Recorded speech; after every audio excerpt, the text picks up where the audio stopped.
दुग्गल ने नागपुर और अलीका में आयोजित स्वास्थ्य मेले का शुभारंभ किया और स्वास्थ्य मेले में बड़ी संख्या में रोगियों का उपचार किया जा रहा है। इसी के साथ सांसद ने कहा कि शिक्षा को व्यापार बनाने वालों को नहीं बख्शा जाएगा। वहीं नागपुर में छात्र छात्रों और सभाओं द्वारा मांगों को लेकर विरोध किया गया है। साथ ही सांसद ने आश्वासन भी दिया कि जल्द सारी समस्याओं का समाधान हो जाएगा।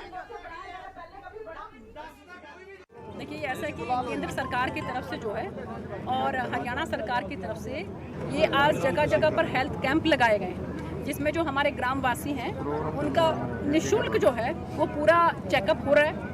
जिस किसी को भी कोई थोड़ा बहुत की प्रॉब्लम है, जैसे किसी को शुगर है, कोई ब्लड प्रेशर है, कोई बुखार है, कोई सिर दर्द है, तो इस तरह की जो प्रॉब्लम है उनकी तो हाथ के हाथ ही दवाई दी जा रही है और इसके साथ साथ टेस्ट भी हो रहे हैं और चेकअप भी हो रहे हैं। पूरा डॉक्टर्स की टीम यहाँ पर आई हुई है।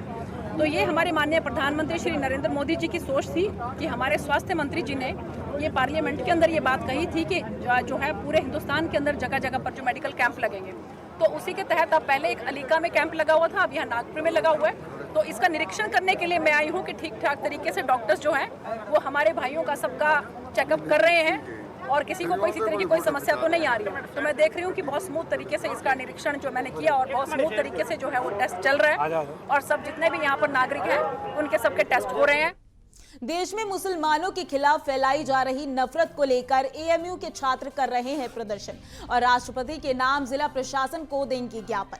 आपको बता दें कि आए दिन हो रही नफरत भरी बयानबाजी को लेकर सड़कों पर उतर गए हैं। एएमयू के छात्र जो लगातार आरएसएस और बीजेपी के खिलाफ नारेबाजी कर रहे हैं, उनका कहना है कि देश में आरएसएस को बैन कर देना चाहिए। साथ ही दिल्ली में हुए हिंसा के मामले में मुख्य आरोपी की गिरफ्तारी पर भी सवाल उठ रहे हैं। वहीं सुरक्षा की दृष्टि से भारी तादाद में पुलिस फोर्स तैनात किए गए हैं।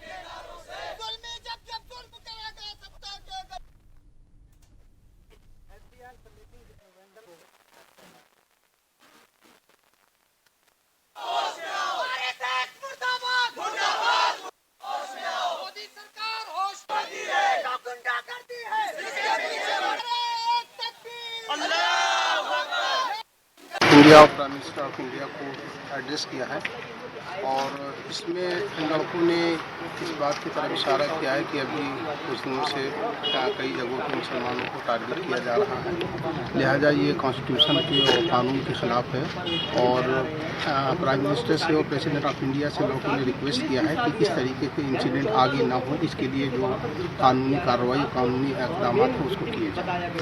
प्रोटेस्ट हमारा, हम लोग ये चाह रहे थे कि किसी तरीके से इस मुक़द्दस महीने की जो मुक़द्दस हम लोगों के लिए है, हम इसको पवित्र महीनों को खूबसूरती से गुजार ले, लेकिन आरएसएस और विश्व हिंदू परिषद के लोग हमको ये गुजारने नहीं दिए।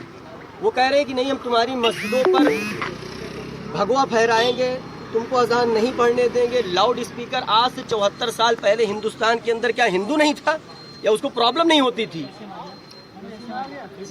तो आज क्यों इसकी जरूरत पड़ गई है कि हम सबको इस माइक को उतारने के लिए कहा जा रहा है? दिल्ली एमसीडी चुनाव को लेकर आज सेक्टर 12 लघु सचिवालय में 45 वार्डों के लिए आरक्षित होने वाले वार्ड को लेकर ड्रॉ निकाला गया, जिसमें 45 वार्डों में से 45 वार्ड को जनरल कैटेगरी में रखा गया और 15 वार्ड के साथ 13 वार्ड महिलाओं के लिए आरक्षित किए गए। इसके साथ ही 2 वार्ड ऐसी महिलाओं के लिए आरक्षित किए गए और 2 वार्ड ओबीसी के लिए आरक्षित किए गए। वहां जिला उपायुक्त ने कहा कि ये निकाले गए ड्रॉ से सभी वार्ड के कैंडिडेट खुश होकर सहमति जताते हुए यहां से गए हैं और जल्द ही पहचान पत्र से जुड़ी हुई आपत्तियों को भी 22 जून तक सुनकर फाइनल कर दिया जाएगा। नहीं, आज हमारी एडॉक कमेटी की मीटिंग हुई, तो एडॉक कमेटी में जो भी मेंबर्स है वो सभी प्रेजेंट हैं। उसके अलावा हमारे डिस्ट्रिक्ट एडमिनिस्ट्रेशन के ऑफिसर्स, बाकी पुराने पार्षद या मीडिया के फ्रेंड्स भी प्रेजेंट थे, तो उनकी मौजूदगी में आज ये ड्रॉ हुआ जो सीट रिजर्व करनी थी। तो सबसे पहले हमने जो हमारी एससी जो सीट रिजर्व थी उनको किया। तो उसका प्रोसेस ये था कि डिसेंडिंग ऑर्डर में, जिसमें मैक्सिमम पॉपुलेशन थी, ऐसे 5 हमने वार्ड्स रिजर्व किए। Ward number 2, ward number 12, ward number 14, ward number 18, ward number 32 SC population. दूसरा हमारा स्टेप्स था बैकवर्ड क्लास की जो हमारी 2 सीट रिजर्व थी वो की, तो वो है। बल्लभगढ़ के हरि विहार में किराए पर रह रहे एक 45 वर्षीय युवक की अज्ञात लोगों ने चाकू से गोदकर बेरहमी से हत्या कर दी। वहीं मामले की सूचना मिलते ही मौके पर पहुंची पुलिस ने शव को कब्जे में लेकर नजदीकी अस्पताल मोर्चरी भिजवा दिया गया और मृतक के भाई की शिकायत के आधार पर पुलिस कार्रवाई कर रही है। जल्दी हत्या करने वाले आरोपियों को गिरफ्तार कर लिया जाएगा।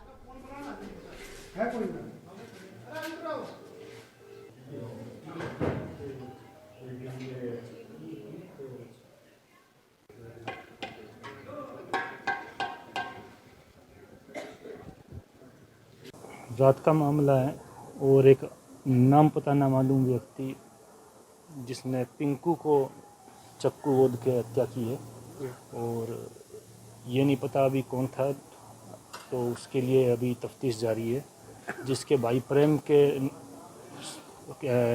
एप्लीकेशन पर FIR दर्ज कर दी है और गहनता से जांच की जा रही है। कहाँ का रहने वाला है, कितनी उम्र है और ये कब से रह रहा था यहाँ पर?